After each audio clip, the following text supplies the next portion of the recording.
Budget 2025-26 میں سرکاری ملازمین اور پینشنرز کے لیے اچھی خبر، تنخواہوں میں 10% اور پینشن میں 7% اضافے کی تجویز، دفاع کے لیے 20% اضافے کے ساتھ 2550 ارب روپے کے تجویز۔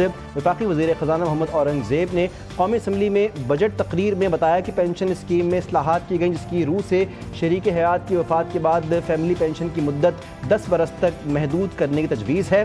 6 لاکھ سے 12 لاکھ روپے تنخواہ پر ٹیکس کی شرح 2.5%، 22 لاکھ روپے سالانہ تنخواہ پر کم سے کم ٹیکس کی شرح 11% اور 22 سے 32 لاکھ روپے سالانہ تنخواہ پر ٹیکس 23% کرنے کی تجویز۔ سولر پینلز کی درآمدات اور ای کامرس پلیٹ فارم پر 18% ٹیکس لگانے کی تجویز۔ سرکاری ملازمین کی تنخواہوں اور پینشن میں 10% اضافہ۔ وزیراعظم شہباز شریف نے وفاقی کابینہ اجلاس کی سربراہی کرتے ہوئے سرکاری ملازمین کی تنخواہوں میں 6% اور پینشن میں 7% اضافے کا فیصلہ مسترد کرتے ہوئے اضافہ 10% کر دیا۔ وزیراعظم نے کہا کہ عام آدمی نے جو قربانیاں دی ہیں، تنخواہ دار طبقے نے پچھلے بجٹ کے حوالے سے جو بوجھ اٹھایا وہ پوچھ رہا ہے اشرافیہ نے کتنا بوجھ اٹھایا۔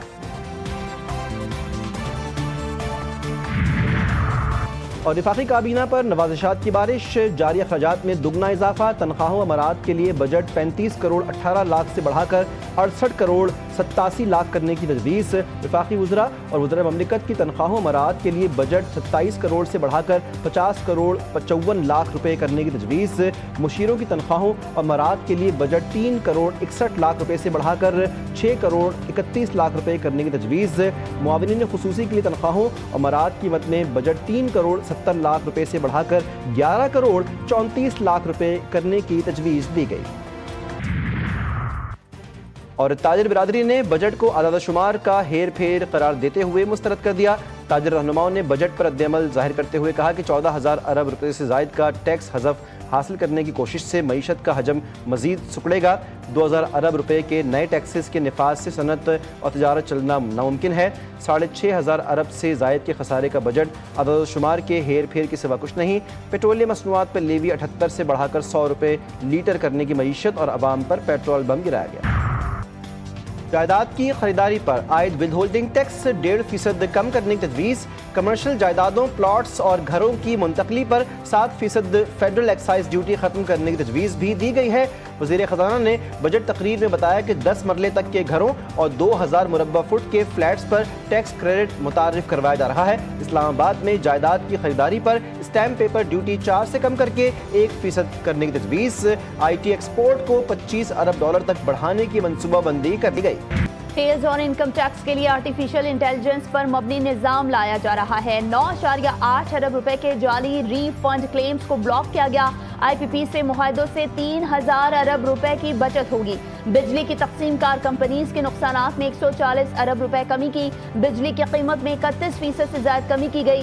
10 سال میں پاکستان کو ماحولیاتی تبدیلی سے نمٹنے کے لیے 40 ارب ڈالرز ملیں گے۔ وزیر خزانہ نے بتایا وزیر اعظم کی ہدایت پر اصلاحات کو نیشنل ٹیرف پالیسی کا حصہ بنایا جا رہا ہے۔ پچھلے سال کرنٹ اکاؤنٹ خسارہ 1 ارب 70 کروڑ ڈالر تھا۔